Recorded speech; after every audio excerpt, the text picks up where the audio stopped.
Hello, welcome back to my channel. If you're new here, my name is Mary, and today's video is going to be a Readalikes video. I've done a couple of these in the past, but essentially this is like an if you liked this book, try this book. Essentially, I'm going to be comparing books that I've read recently to other books that I feel like they are similar to, and just tell you sort of what is similar about them, what reminded me of the other book with them. I also will probably highlight their differences if there are like real strong differences, just so that you can make the best informed decision with your reading. But the goal of this type of video is for, if I mention a book that you've really enjoyed, potentially for you to find other books that you would also really enjoy. So without further ado, I'm gonna start with the most recent addition to this list, which is I recently read Writers and Lovers by Lily King. And it actually reminded me of two different books that I've read, one pretty recently, and one was my favorite book of 2025. So I read it a year and a half ago now, more than that, because I read it in January of 2025. But that book is Definitely Better Now by Ava Robertson. If that's wrong, hopefully it will be on the screen. But Writers and Lovers is set in the 90s, and it primarily follows this woman who, her name is Casey, and she is trying to be a writer. And at the beginning of the book, her mother has died, and she's moved back to her hometown in Massachusetts. She's trying to get her novel written, and it also follows her relationship with like various men. So there's a man that she meets at a writing workshop. There's a writer that she meets at her restaurant with two small children. And then she also goes into a brief relationship that she had with a married man that she did not realize was married. So there's a lot of other different relationships, but it reminded me of Definitely Better Now, primarily because that book focuses a lot on trying to repair a relationship with a parental figure. So in that book, the main characters, her mother is moving on, like getting remarried and moving out of her like childhood home, basically, which is this apartment that she lived in New York with her mom forever.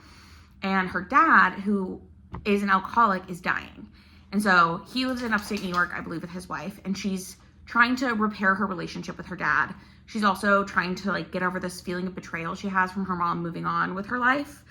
And she's also herself going through treatment for alcoholism. So it's different in a lot of ways from Writers and Lovers, but what it has in common is like the trying to reconcile a difficult relationship with a parent and also parental death. So in Writers and Lovers, it's postmortem, and then in Definitely Better Now, it's while he's dying and in hospice care. The other book that Writers and Lovers reminded me of that Definitely Better Now did not remind me of at all is right behind me, and it's Queenie by Candace Clardy-Williams. So this I read recently, so I won't go into too much detail, but this is about a woman in London whose boyfriend breaks up with her at the beginning of the book, or tells her they're going on a break, and then it's about like a lot of her sexual exploits and her just trying to get her life back in order, but she really has no direction. She doesn't know what she's doing with her life. She is of Jamaican descent, and she has like black family members. She's black, and her boyfriend is white. And so there's a lot of discussion on like maybe how the interracial aspect of their relationship wasn't fully working for either of them. But this reminded me of Writers and Lovers because both books delve a lot into having multiple relationships and trying to sort of navigate them as a young person who doesn't really know quite what they're doing with their life. I will say Writers and Lovers, she's in her early 30s, and Queenie, I believe, is in her mid-20s. So for both of them, they're trying to navigate what they want in relationships. And they also, both books go into sort of medical issues that the main character is facing. Like in this one, she, I believe, suffers at the very beginning of the book, has a miscarriage.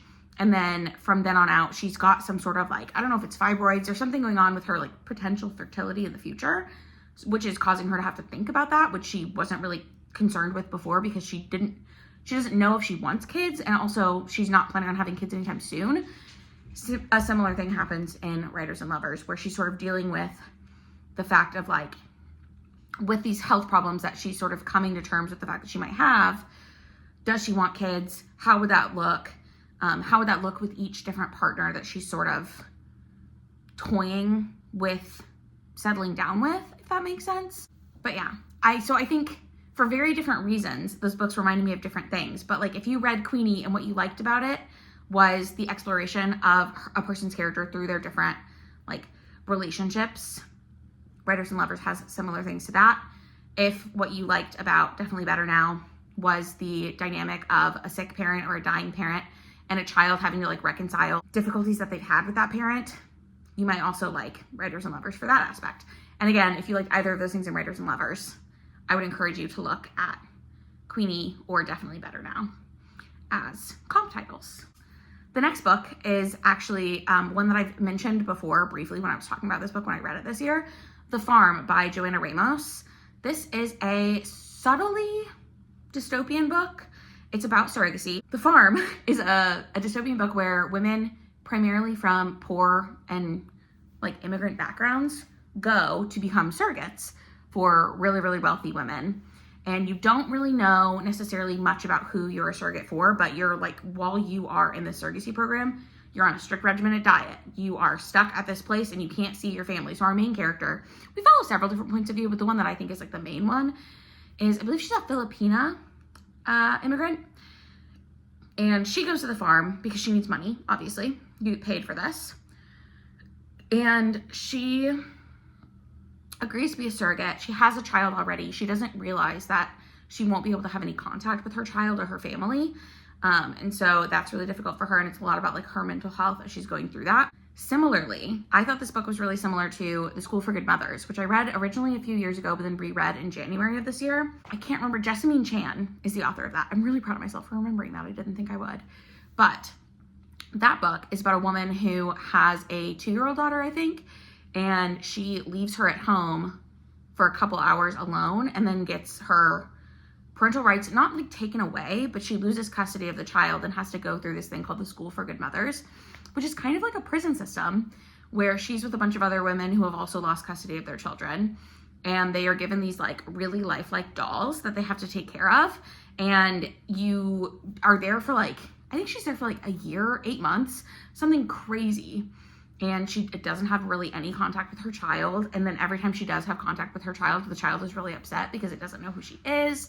And it's just like all of this, like both books are dystopian because we don't have things like that in our society currently, but they're both like so close to not being dystopian that it's like almost uncomfortable. They also both really analyze like womanhood and motherhood and what it means to be a mother, which I think is interesting.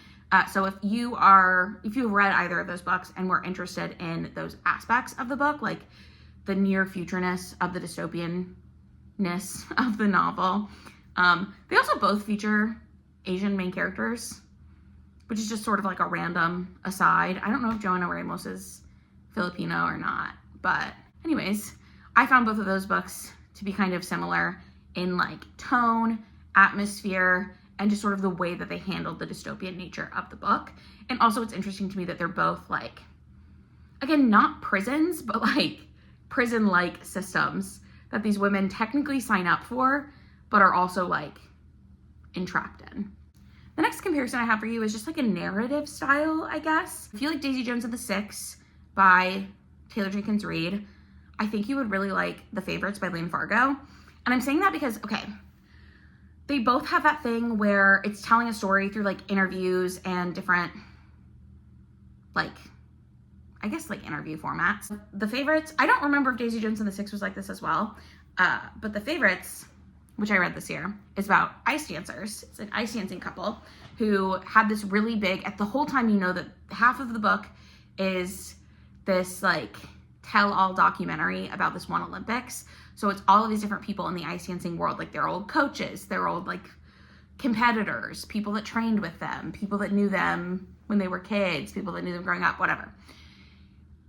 It's like interviews with those people about what happened. And then the other half of it is like the story from those characters' points of view as it's happening. I will be the first to admit, I was not the biggest fan of Daisy Jones and the Six. I liked it. But like, I think part of it was that I got so hyped up that I was like really expecting a lot from it. Another thing is I don't love music in books. It's something that I know about myself. I don't know why that is, but it's something that rarely works well for me. A lot of the times because I think it's kind of cheesy. But Daisy Jones and the Six is essentially like told an interview format about this old rock band from the 70s that had this dramatic breakup. It's very reminiscent of like Fleetwood Mac, if you're familiar with like Lindsey Buckingham and Stevie Nicks and all of the messiness of that. That's what it kind of reminds me of, and I think that's kind of what it was inspired by.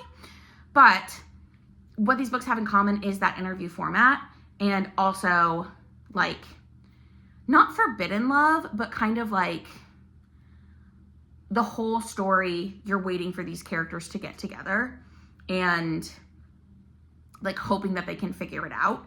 And also both of them are really building to this big event that if you were actually in the world of these novels, you would know what that event was and what happened. But because you don't, you're like left in this really fun suspense where you're like, well, what happened at that Olympics for the favorites? Or like, well, what happened at that concert for Daisy Jones and the Six? And I think that's really fun. So if you liked Daisy Jones and the Six, I think you would like the favorites. Vice versa as well. Like if you really enjoyed the favorites and want to read another book that is similar in like writing style and like format, I would check out Daisy Jones and the Six. The next book I have two comparisons to, and they're pretty different comparisons, but I think they're both apt, and that is Tampa by Alyssa Nutting. So Tampa is a really disturbing book if you have not heard of it or read it. It's crazy too, because like, did I enjoy reading it? No, but do I think it was like exceptionally well done? Yeah. So this one is about a pedophile. It's a woman who specifically goes to teach junior high boys. Well, she goes to teach junior high because she is sexually attracted to like 12 to 14-year-old boys. And she talks about how that's her plan. She talks about how she's planning to pick a boy and she has to be very careful because she looks for these certain things.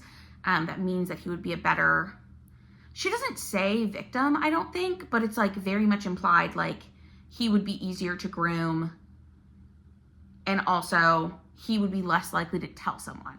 And it's very, again, disturbing. Also, one thing that I will note that I was not expecting going into this book, it has like explicit sexual content on the page of this adult woman with this minor. So, but it is, again, very disturbing. So, just to be warned, I'm not like blanket recommending that book.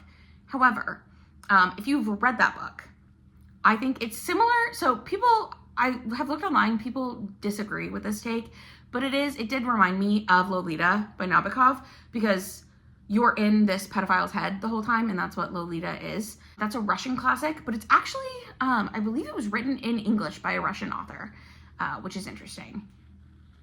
Regardless, it's set in the US as well, I think, if I'm not mixing it up. It's either the US or Canada, I want to say.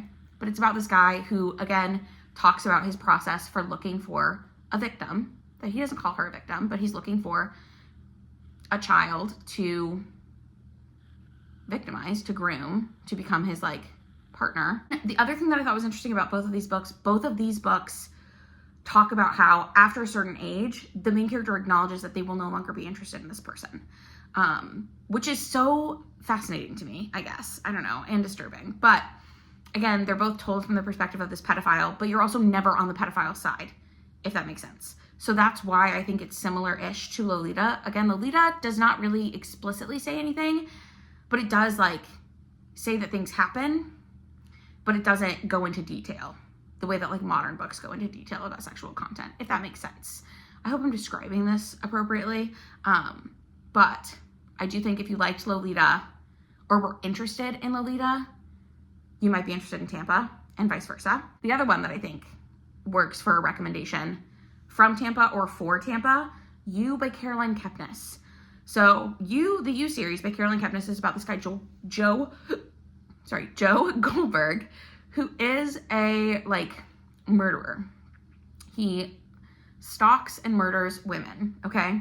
And so you're in his head the whole time, and you're watching him pick the next person that he's going to go after. In the first book, it's this woman named Beck, and you know that he's already done this to someone before.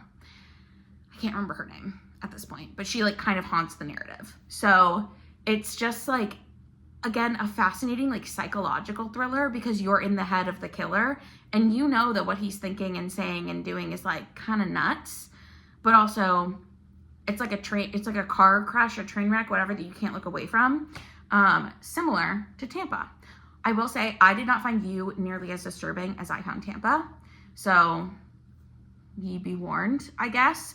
But if you read the You series and what you liked about it was like being in the head of someone vile, Tampa might be a book for you. Again, the content is very different, which is why I'm like you should know what you're getting into. However, I think if you liked one, you might also like the other. The next one I have is like kind of similar. The more I read the other book that I'm gonna compare it to, the more I disagreed with myself, but it was my like first impression. And that is, I think if you like Ninth House, you might like Boys with Sharp Teeth. I don't remember the author's name. Ninth House is a Leigh Bardugo book, and it's part of a series. And I love Ninth House. Boys with Sharp Teeth, I ended up giving 3 stars. Some differences right off the bat is Boys with Sharp Teeth is YA, whereas Ninth House is adult. But both of these books have to do with like magical things happening in an elite society and the main character not really belonging in that society. So Ninth House is about Alex Stern, who can see ghosts. And so she gets recruited by Yale to help out with some of the secret society's like magical rituals, because the rituals attract ghosts. And at the beginning of that book is told in 2 timelines. So in one timeline, we're following her first like semester at Yale. And then in the second timeline, we're following her in her second semester, and she's looking for this guy named Darlington, who is training her to be this like ghost person for the Yale secret societies. And he has now gone missing, and Alex Stern is trying to find him. That is why that like the looking for Darlington and trying to find answers about what happened to him is why I thought it was similar to Boys with Sharp Teeth. Boys with Sharp Teeth is about a girl who goes undercover at an elite boarding school because her cousin Sam died recently, and she knows that this group of kids at this boarding school had something to do with his death. And so she's trying to figure out what caused him to die. I will say, Boys with Sharp Teeth for me went a little off the rails and was a little less believable, because for some reason, the storyline I think would have just worked better if it were older people. Like, it was weird that it was like 16 and 17-year-olds at a boarding school. To me, it would have made more sense if it was like college-age kids.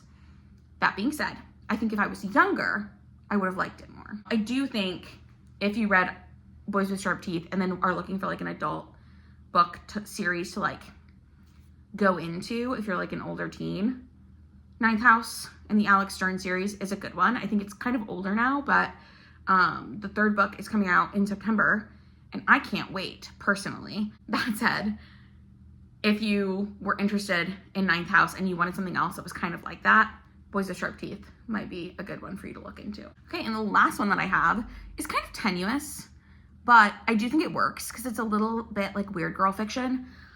So, not weird girl fiction, just like weird fiction, weird speculative fiction in general. But the Argy Rossi duology by Rory Powers. First of all, I think more people should read it in general. It's a duology, like I said, and it's about this family and mostly the family dynamics where you have 4 siblings and their dad, and they all have magical abilities that have been gifted to them from their dad, and their dad is very much a like firm hand with all of them, and they have their jobs and their duties that they have to fulfill, and you sort of learn more about what those jobs are as it goes along. I will say the dad's thing is that he can say a prayer, and at the end of the prayer he says someone's name and that person dies. The 2 oldest are twins, but the boy is the second in command. He's the second in command. He's the second. I don't know. His ability is to paint the night sky, and he controls the tides. The girl controls the weather, or like the oldest girl. I'm saying the girl and the boy because I don't remember their names, which is frustrating, but fine. The way that she controls the seasons is at the beginning of a season, she takes a spouse and she goes to their kingdom and lives with them for the season. And to end the season, she kills that spouse, which then brings in the new season. So it's her job to do that. And then the younger siblings, one of them, the boy can make like mechanical creatures that turn more lifelike and real. And he can also kind of control what they do. And then the girl can like disguise things and change things and make things pretty by painting them. And as the books go on, you learn more about like what each skill does, because the 2 younger siblings, their skills kind of seem stupid compared to the older siblings, but everyone has a like place and a thing to do. And there's this big like rebellion going on in the outside world that there's multiple families like this Argy Rossi family who have these magical abilities. And there used to be saints that had the magical abilities. And so the people on the outskirts of the world are trying to bring the saints back and take away the power from these families. So that's like the greater world implications. But it reminded me, when I was reading it, of The Library at Mount Char by Scott Hawkins. Immediately, there are some differences. The Library at Mount Char is set largely in like our world. But it's about this family, for lack of a better term. It's like 8 kids that are siblings, and they each have like a subset of knowledge that is theirs. So like one of them has war, and that's the thing. His name is David. I remember that. He knows about that. I think Rachel knows about death. So that's her thing that she knows. I think it's Rachel. Caroline is the main character, and I can never remember what she knows. Languages, maybe? And then there's one, Michael, who knows all the animal languages. But they have like Father, who is God, essentially, and he's missing. And so at the beginning of the book, they're like looking for Father. But they're also having a lot of like internal strife within their family. And that's kind of what it reminded me of. So a similar concept with like the head of the Argyrosi family being like God and kind of pitting his children against each other. A similar thing was happening in this Library at Mount Char situation. Also, each of the siblings is only allowed to know their specialty in both. So I thought that was similar. So I do think if you liked The Library at Mount Char, I think you might also like the Argyrosi duology by Rory Powers. Rory Power? I don't know if it's one or multiple powers. And vice versa. I think if you read the Argyrosi duology, I think The Library at Mount Char also might interest you. I will say The Library at Mount Char is very, very, very bizarre in a way that the Argyrosi duology really isn't. The Argyrosi duology focuses more on like political intrigue of this fantasy world, whereas a lot of what happens in The Library at Mount Char is just like very strange things. My first read of it, I really enjoyed it, but I don't think I captured everything that was happening. But then I reread it either last year or the year before. And since I reread it, I feel like I have a much better grasp of what was actually going on in that book. So that being said, I do think there is some like crossover in interests, but I don't think they're like super similar books, if that makes sense. They just have a lot of like similar themes. So I think if you like the themes in one, you might like the themes in the other. I hope that makes sense. But that's it. Those are essentially 6 comparisons that I have for you today of books that read like other books. If you've read any of the books that I talked about in this video, and you think that they are similar to another book that I didn't mention here, feel free to leave that in the comments down below. I enjoyed all of these books. None of these are books that I didn't like. Some of them I liked more than others, but I do think there's room for, if you liked one of them, you would like the other one as well. That's it for today's video. If you like this video, give it a thumbs up. If you'd like to, you can subscribe to my channel. I do try to post a video a week, and I will see you in another one very soon.